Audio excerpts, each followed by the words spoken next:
Hello, everyone, and thanks for joining today's Flatcar Developer Sync. It's August 26th. Flatcar is a CNCF incubating project, and we abide by the code of conduct. So we want this to be a safe space for everybody to feel respected. And these syncs are a safe space, a space for maintainers to kind of talk to, okay, I'm frozen again. Sorry, okay. Sorry, it's a little bit of a mess on my laptop. Okay, let me start that again. These syncs are a space for maintainers, contributors, and community members to go over current development work, roadmap progress, releases, infrastructure, security topics, and anything else that needs wider visibility. So the way that we start is we'll do a round of introductions. So I'll pick someone at random and tell us a bit about yourself. Just a couple of sentences is fine. Why you are here. How do you want to get involved with Flatcar? And then just pick the next person. So as usual, I will go first. I am Lexi. I am a Flatcar maintainer. I work at Microsoft. Also having a lot of computer trouble today, and I'm focused on project growth and community health, and also the CNCF graduation. So next victim, Cyan. Hello, Cyan here. I also am a maintainer of the Flatcar project. I also work with Microsoft, and I primarily look into the releases and different package maintenance and stuff from time to time. I'll pick a Chewy. Hello, I'm James, or Chewy. I'm a Flatcar and Gen2 maintainer working for Microsoft here in Edinburgh in Scotland. And today I'm having a fight with Flatcar running on a Mac. Okay, Vicky. Hello, am I audible to everyone? My name is Vicky. I am a GSOC 2026 mentee working with Deep Forest. Currently, I am working on my publication, research publication on recovering forests. So I involved with Flatcar through LFX mentorship. So yeah, that's about me. I will pick Yusuf. Hi, folks. My name is Yusuf. I am a graduate student based out of Bangalore. Started off with Flatcar as a home lab server, personal project. Been here in the community for quite some time.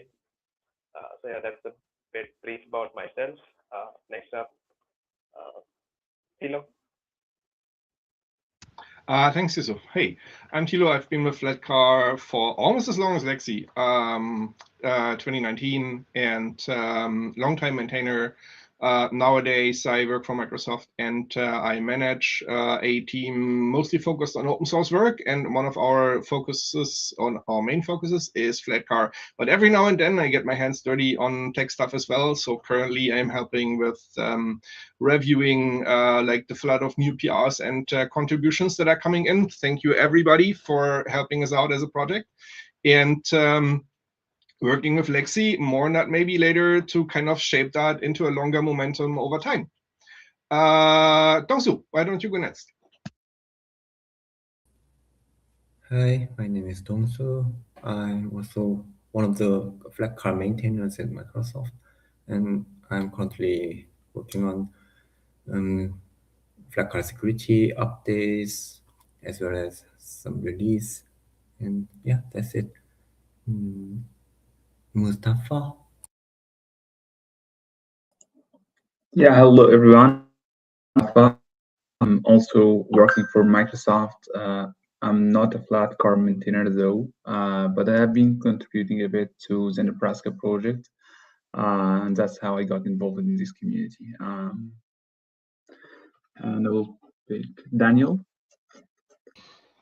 Yeah, hello. So I'm a Flatcar maintainer. I also work at Microsoft. I've been doing a bunch of stuff on the CSECs, and now I'm working on Make OSI support. for Flatcar. Yeah, so next, ship it dev. Hi everyone, I am Harsh. ShipItDev is actually my handle on Discord and GitHub. I am a fellow contributor in the open source ecosystem. I mainly contribute to the PyData ecosystem. It's been a few months. Well, over the past few weeks, I have been exploring Flatcar, going through the docs and dev guides and digging out how the OS is built across different repositories. Yeah, that's all about me. I am going to pick Shiva.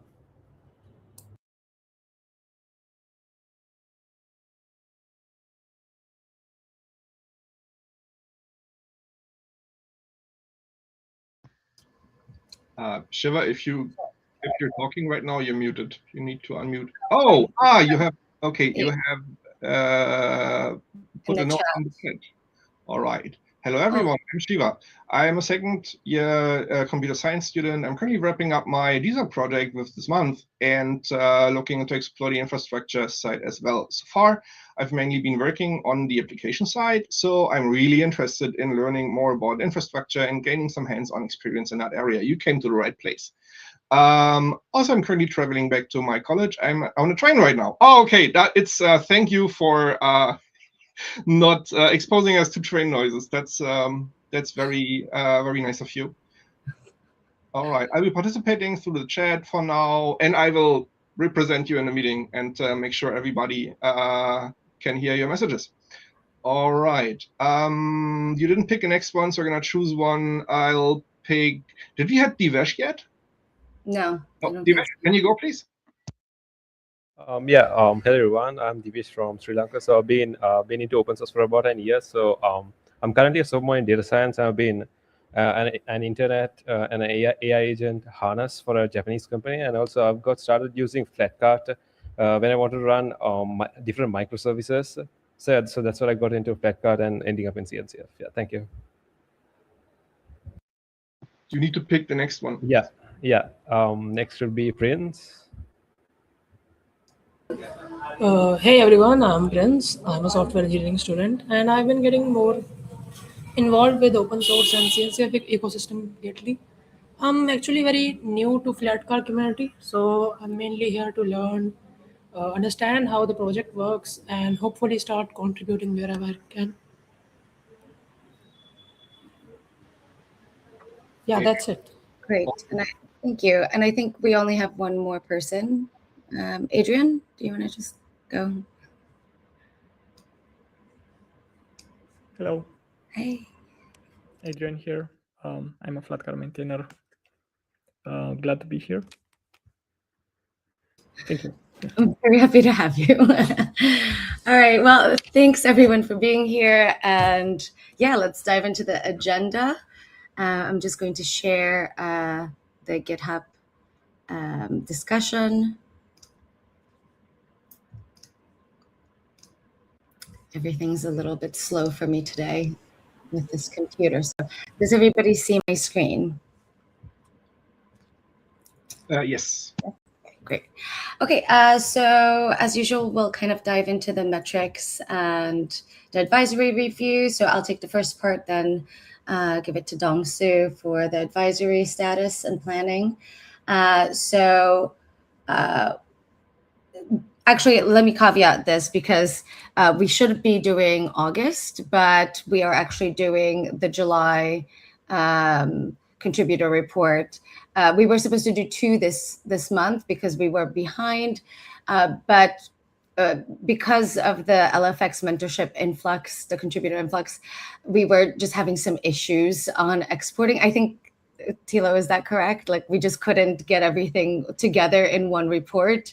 Yeah, this is so funny. So we have this automation set up that will usually just use the GitHub API to harvest basically all of the interactions that we have as a project within a month. And Well, we overshot on the API limits, even for logged in peers.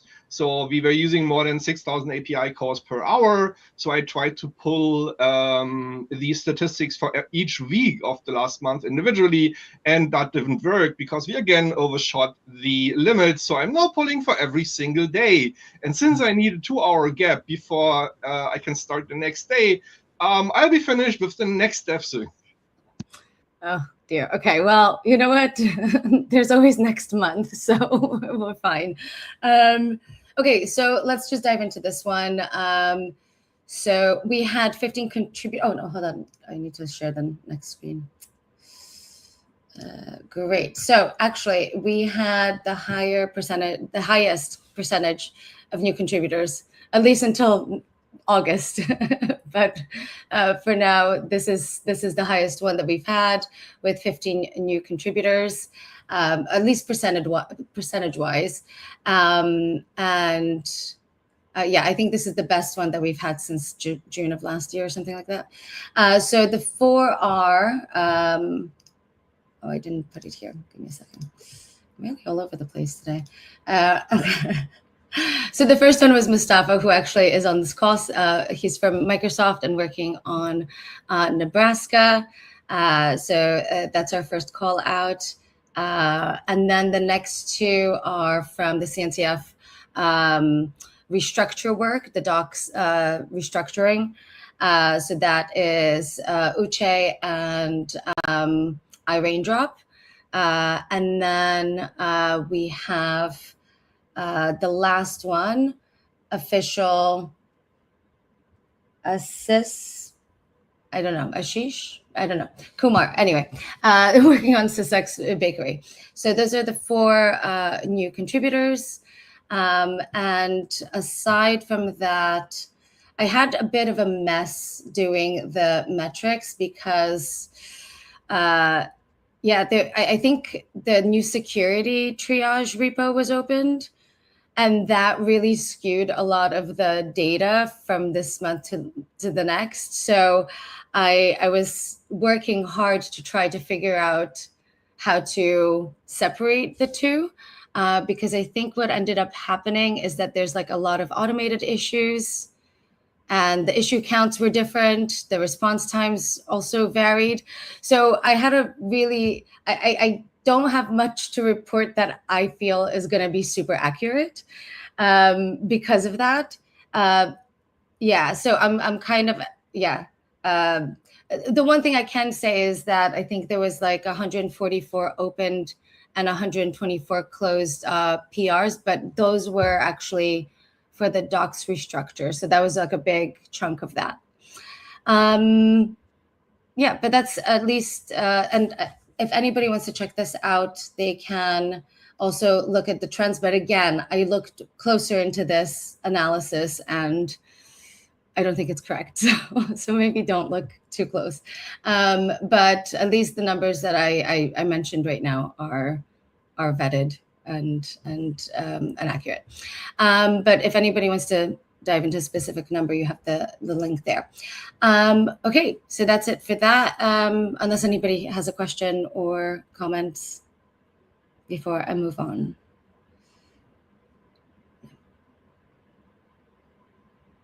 Okay, great.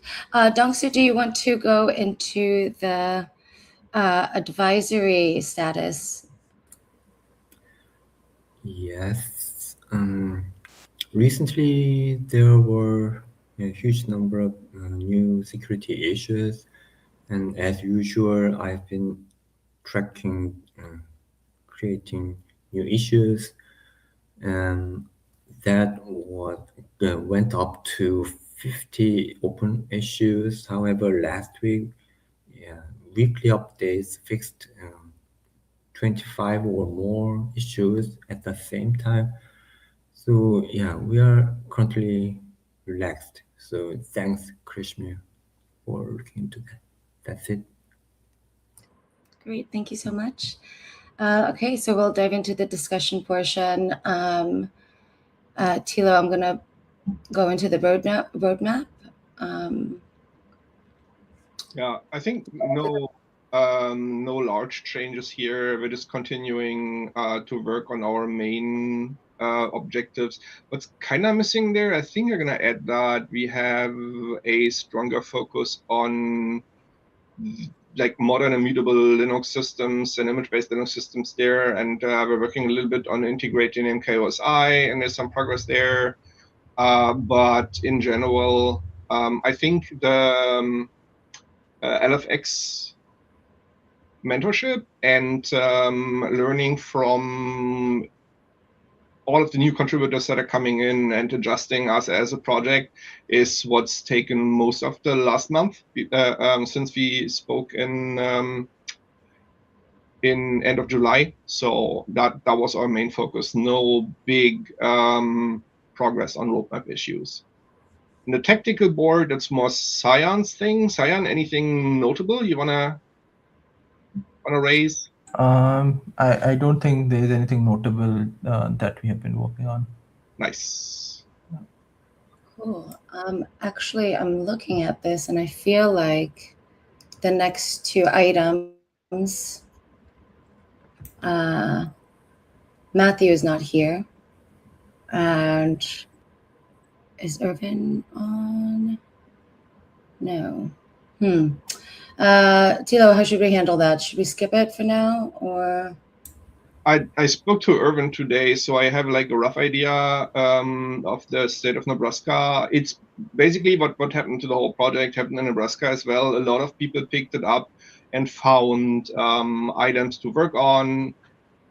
Irvin is currently getting on top of that, and at the same time, he has Jan and Irvin have their own LFX sponsorship thing going, which is Nebraska work.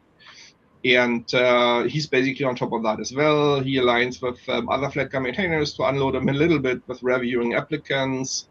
But I know that a lot of security relevant PRs got in. I know that Mustafa's amazing work of making making Nebraska more scalable is getting priority, because that's kind of foundational work to the project, and so that's being reviewed. Not sure if it's merged yet, but I think it's pretty close. If it's not merged, it's pretty close for being merged. And then I think in the next 3 months we're going to focus on the metrics and the infrastructure 2.0 things that we're doing with Nebraska, moving it to the Kubernetes cluster and getting better metrics from version use over time. Yeah, that's basically what I know. Okay. All right, cool. Does anybody have any questions for Tilo? No. All right, so I guess we'll just move on to the release planning. Cyan, do you want to take that? I mean, we have cut out a new release recently, and we would be doing the same next month. We are not doing any patch releases for now. The reason being we are blocked on a couple of issues, and it does not make sense to do a couple of patch releases in between. One of the things that is to be mentioned is we are the current beta is broken on a CAPI issue, and we are expecting a release probably in next few days. If that and we would if the release does not happen, we would issue a patch release again. But we are hoping that the release would happen for CAPI, and then we would bump up the version. So yeah, that's mostly from the release side. So yeah. Great, thank you. Okay, so that opens it up to the comments that we have. So I see Daniel, Krishimir, and Chewy are on. Do you guys want to take the first one, the NVIDIA drivers maintenance?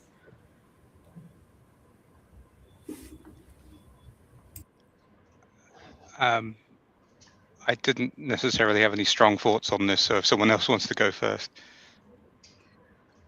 Yeah, I mean, I also think that we should maintain probably some sort of channels like the stable LTS and so on. The issue is that if there are any provision system that have the sysext enabled, then I think you can't just change the name because it will block the update. So we would have to have some sort of like post-update hook or something to transition to the newer naming. Yeah, but apart from that, I think that we should switch to this sort of like channeled releases. I'm not sure if that's a good idea because people pick older versions to match specific hardware. So if they, if our channel suddenly jumps from one version to another, it's just going to break them. I mean, obviously, if we don't build that version anymore, there's not much they can do about it. But I'm not sure if that model makes sense. We do have the NVIDIA driver container as an alternative, which Robin was looking at. But I don't think it necessarily fixes the problem of like old drivers on new kernels. It just moves it somewhere else. I don't know if NVIDIA upstream like have some patches that they sort of backport or not. Probably not. Although at least for the time being, I think we're in a better place because Cyan did a lot of work to make the current ones build on 6.18. So yeah, it's hard to say when it'll break again, but might not be for a while. Thilo. Thanks. Yeah. So just to state just to reiterate a problem statement, we're of course aligned, but I just want to, for the record, so we currently issue NVIDIA drivers in SysEx system extension images that contain the driver version, like the major version, like 550, 730, I believe. Anyways, so it's baked into the denomination into the name of the system extension. Now, for the use case that Chewy mentioned, where people want to pin certain drivers, and if push comes to shove, simply not update if those drivers aren't available anymore on the newer releases. So basically, have updates failed in a coordinated way.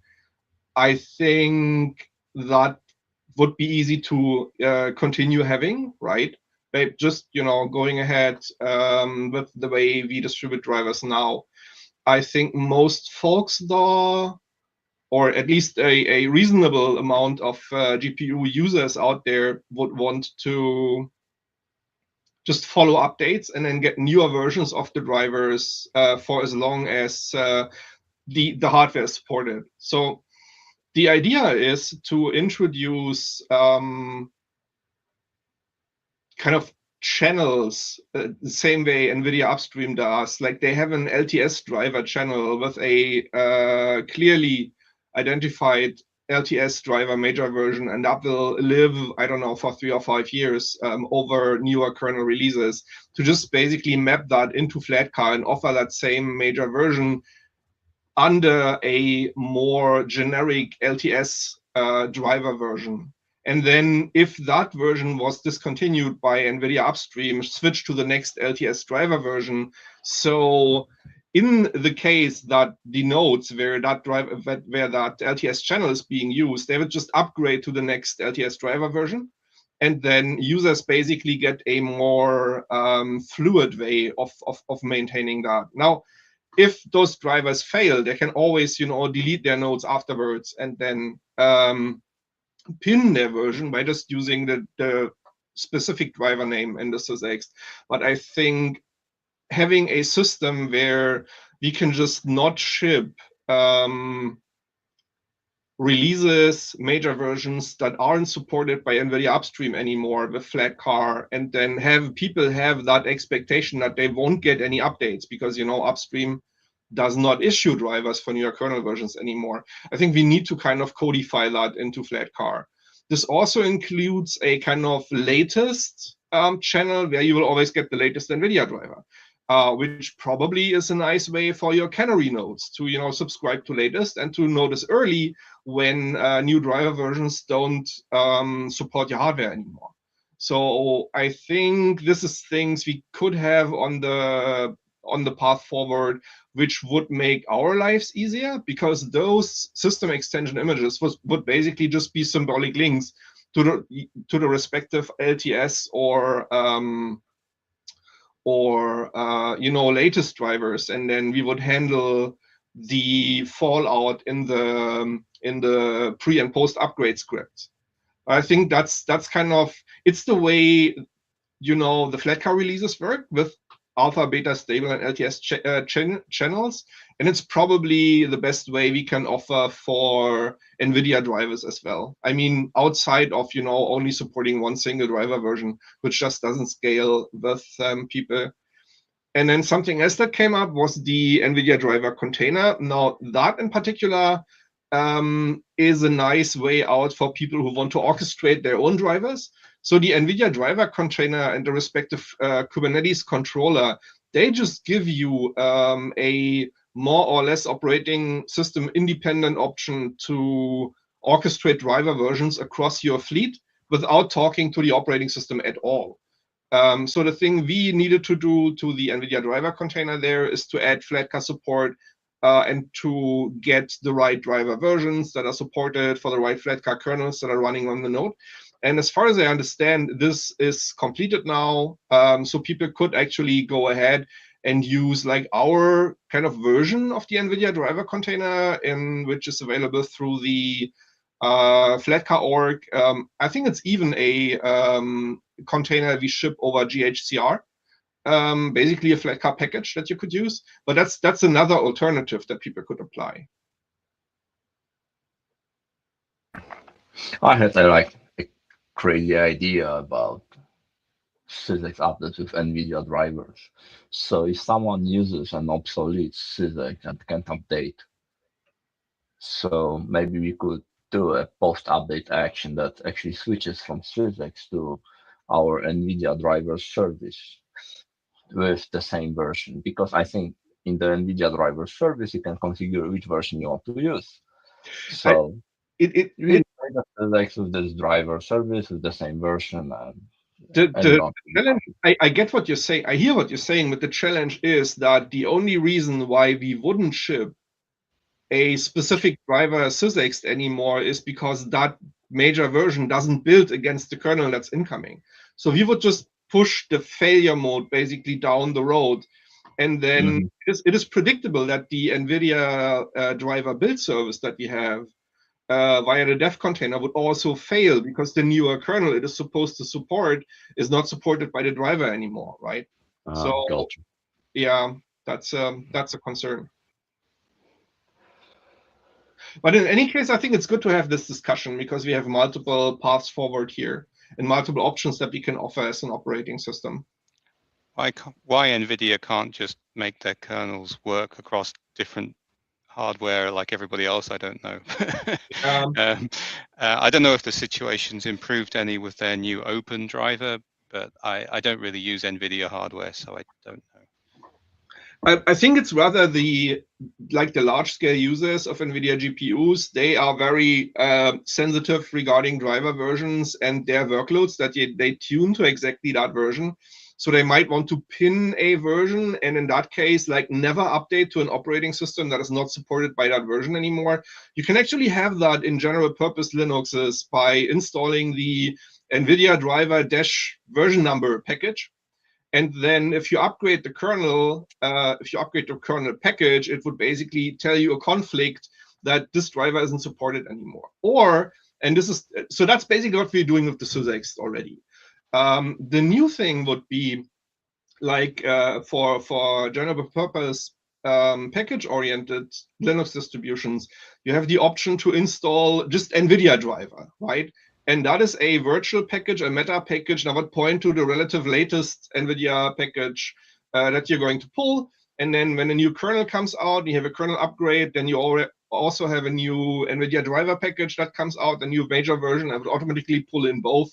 And this is kind of what we're missing right now. And that created a lot of pain when moving, when making that major kernel upgrade, right? Because because we didn't have a solution, we were required to do those ports to the NVIDIA drivers ourselves.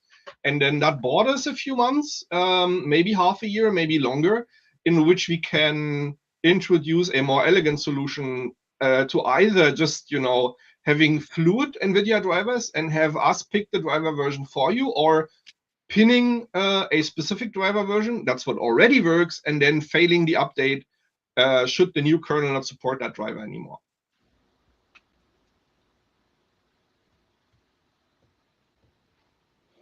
I've been talking a lot today. Sorry for that. I had a lot of. I just, I really tackled that problem a lot in my head, and there are ideas. Don't worry, it's all interesting things. Does anybody else have anything to add for this portion? Because if not, Irvin did join a little later, and we could just kind of back into. Oh, sorry. Go ahead, Dongsu. Just for context, I'm the person who experienced that specific NVIDIA driver build issues because, right before preparing releases, there were serious CI build failures, and that 3 different places failed due to the NVIDIA drivers issues, and that was really much more painful than any other issues because we have 3 different NVIDIA versions in a single channel, and we have 3 different channels. So that multiplies possibilities.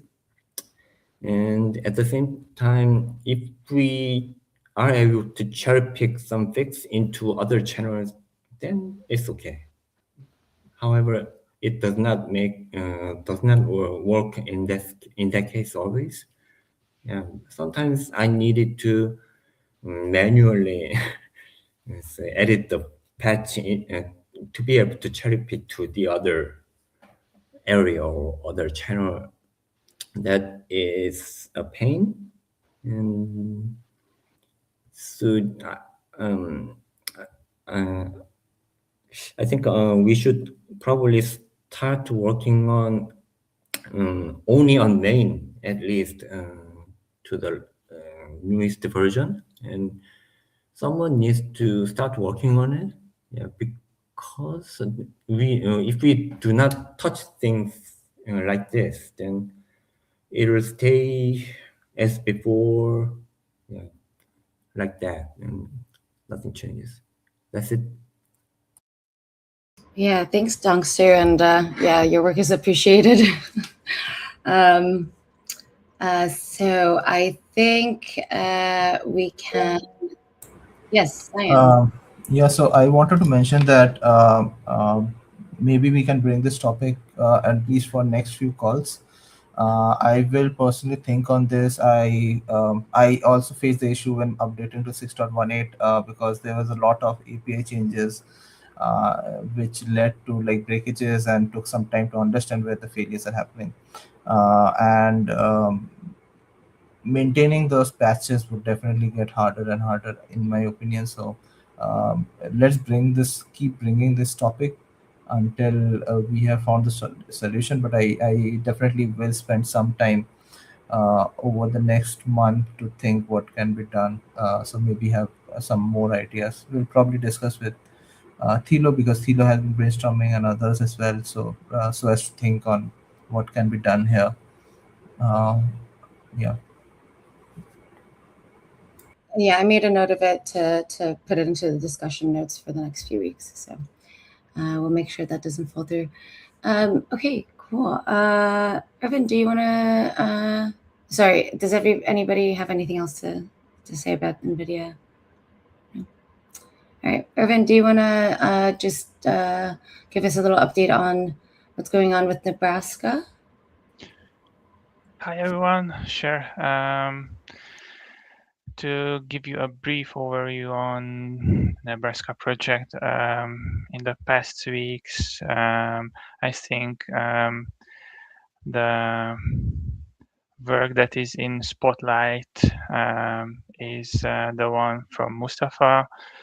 He has been working on enabling Nebraska for distributed deployments, which is a very cool feature that in the near future Nebraska is going to support. It's a huge and significant work.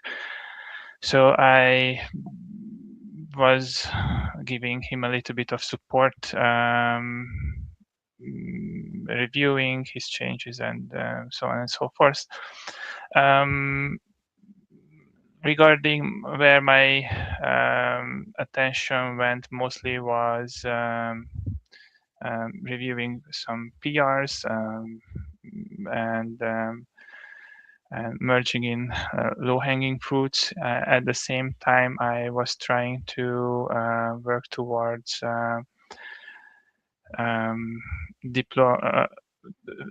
towards migrating the public Nebraska instance to our new infrastructure. So there is also some Helm charts rework in the pipeline, which is, in my opinion, is quite important. So any feedbacks would be welcome for that. It's in. I hope that I already opened the PR for that, but it should be open for it. Yeah, and also I'm very happy to see that the Nebraska project have been found quite interesting for the LFX mentees program as well, because we got quite lots of applicants, and there have been quite a lot of activities, new contributions or contributors that the program has brought as well. So I was also trying to pay a bit of attention and reviewing some of those PRs as well. I saw that in the comment section on the agenda was mentioned that I'm looking for help. Yeah, that's also true. If from the maintainers there would be some people who wants to help me a little bit for to review the applications for the mentorship program, that would be welcomed. I think we have something like 200 in the applicants in the 200s, so it's quite nice to see that. Yeah. What else? I think that's mostly it. Are there any questions or comments about 220 or something applicants? That's like a lot to go through. So anybody can help you, please yeah, contact Irvin, because that just sounds overwhelming. And I think you only have till September 3rd or something like that. Yeah, so by tomorrow I should be able to have reviewed something like half of it. I already got contacted by Matthew. I'm not sure if you have some additional help, because then that would be appreciated. And then I will try to do my best to go through and give a fair look at each application. Yeah, it's a lot. I think we weren't so prepared. We'll know for next time. Okay. So yeah, so I think, sorry, I got the date wrong. So the mentees actually start September 3rd. So do we have a deadline until which we need to submit our feedbacks? Yeah, there was a feedback form cycled around on the maintainer mailing list. That was just a Google form, basically. I think we should give our. We just need to. We don't need to give feedback for all of the candidates. We need to pick a few candidates, and then one will be selected for each of the 2 LFX mentorships that we have. Okay, but do we have a deadline? Is it for Oh, yesterday? sorry. Yeah, that was your question. Yes, the deadline is the 1st of September. All right. Thank you. Okay, and I'm sorry to cut in. Well, no, actually, let's finish off the LFX mentorship. Do we have anything else to say about it, or? Yeah, we have 2 mentorships in total. The one is the Ignition butane cloud init butane transpiler, and the other is the Nebraska metrics work. And for each of the projects, we have more than 200 applicants. And we basically want to honor all of the applicants. Yeah, like you invested a lot of work in your application, and we just want to stay true to that. So every application will get their due review. Given the amount of applications, I think it can be understood that, individual chances are relatively low, but we'll still try to make our educated choices in the candidates that we will propose as a project, so the CNCF can select like the best person for the job. Going forward, I think as a project, and that's something that Lexi and I have been brainstorming on, and Matthew also has a bit of input to that, we want to help you folks to be more successful with these kind of engagements, and we will be setting out kind of guidelines and help for you as mentees, as project contributors, to get into these selections more easily. So you can basically watch us and learn, and continue participating in the project and join future LFX mentorships should we decide to continue with that program. So that is something we're currently in a learning phase. I mean, we've been overwhelmed a little bit, but I think we came out on top, and we really, really love. That's the most important part, is that we love your engagement. It's humbling, honestly. So good job, everybody. We're going to learn as a project from that, and our main focus, as usual, is on our contributors and on our users, and we want to stay true to that. So that's the current status. We have more to announce in the community call in a few weeks, and by then the mentorships will have started, and I think we also will have had a little internal retrospective as a project and have more guidance to share with everybody involved. Okay, very well said. Okay, I think that's it for that. I skipped my portion of the CNCF graduation somehow. I just realized. So I'll just give a really quick update. So we did send out the committee proposals to maintainers. If anybody has any questions, let me know.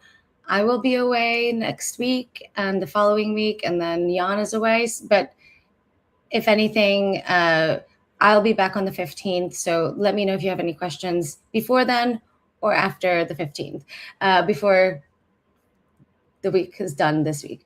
Yeah, so that's one. And then we also opened up maintainer-facing CNCF graduation channel. Yesterday, me and Tila kind of chatted about the fact that some things should probably be discussed internally, and it's sensitive. So yeah, while we try to be as open as possible wherever we can, not everything can kind of be in the open space, especially things that, yeah, are a little bit more focused on governance and things of that nature. So, right, but I think that's all I have for that, because we've just been overwhelmed with a lot of different things. And okay, I think let's open up the floor to any community participants. Whoever has any questions, just raise your hand or put it in the chat.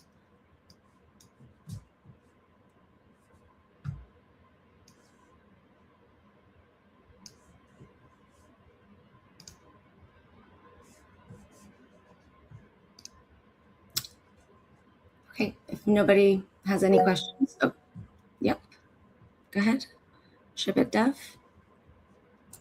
Hi everyone. I was going through the SysExt bakery and like checking out how the release workflows and the CI are set up. I think I noticed that the tests.sh file under the library folder is currently an empty file, and I just want to propose a simple test workflow for that if I could. That's actually a good point. So I should sit down and document that Yeah. at some point, because we had 2 PRs basically going into that. And I might just add some comments to test.sh for clarification. So this is basically it's thought to be scenario test. So what you can already do with bakery sh boot, the boot subcommand, so you can boot a Flatcar virtual machine locally, and you can provision SysEx for testing. The idea of test.sh would build on top of that, and it would boot such a VM in the background and then interact with the virtual machine where to run basically more complex scenario tests. What I've seen in the past is very simple tests that just test the existence of a file. And those aren't really that much helpful, because we just created the SysEx iteratively from the imperatively from the creation script. So what we'd be doing in those tests is we would basically just prove that copy works. So what we're looking for testers, for test.sh is really more complex scenario tests that can boot a Flatcar VM locally, interact with that Flatcar VM, and then clean up everything afterwards. And it's my fault it's not mentioned in the project at all. I should at least have added comments in test.sh, and I didn't have the time to do that yet. I'm just trying to prevent, because 2 PRs already got in, and they were not what we were looking for. I'm just trying to get people to not burn their energy into something that we will then close. I see. So simple, like the default tests you are talking about aren't much helpful, right?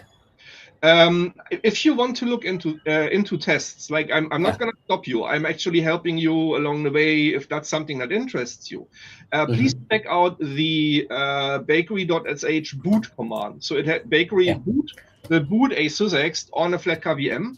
That is the understanding how that works is the first step in basically successfully helping with test.sh. And it's very accessible. It's supposed to basically be a streamlined solution for you. So if you look into that and operationalized it for you, then let's talk about adding tests. Okay. So I actually checked out the boot command. So like it's for manually testing in QEMU, right? Yes, exactly. And so test.sh should build on top of that and should offer a way to automatically run tests. Okay. But wouldn't that actually, like if we build a more complex test on top of the boot command, like maybe that would actually create some in the CI, like the QEMU would be too slow to run actually the tests. It would take hours to complete a test if it's too complex. No. I have used nested virtualization even in CI. So in CI, I booted a Flatcar VM, and then in that Flatcar VM booted another VM, and even that was done in seconds. Don't worry about it. Okay. Actually, I was worried about if it fell back to TCG rather than the KVM hardware acceleration. So I should actually test it and then report back. Give it a chance. And as I said, I'm not stopping you. If you're interested in that, I wrote some of the bakery automation, and I wrote the boot command. So I will absolutely support you and help you along if you like to pick that up. I'm just telling you it's a little more complex than you might expect, but you're not alone. You have folks to help you. Yeah, thank you, Tilo. I'll look into it and I'll report on Discord. That's all. Thank you, everyone. Great, thank you so much. Does anybody have any other questions or any comments?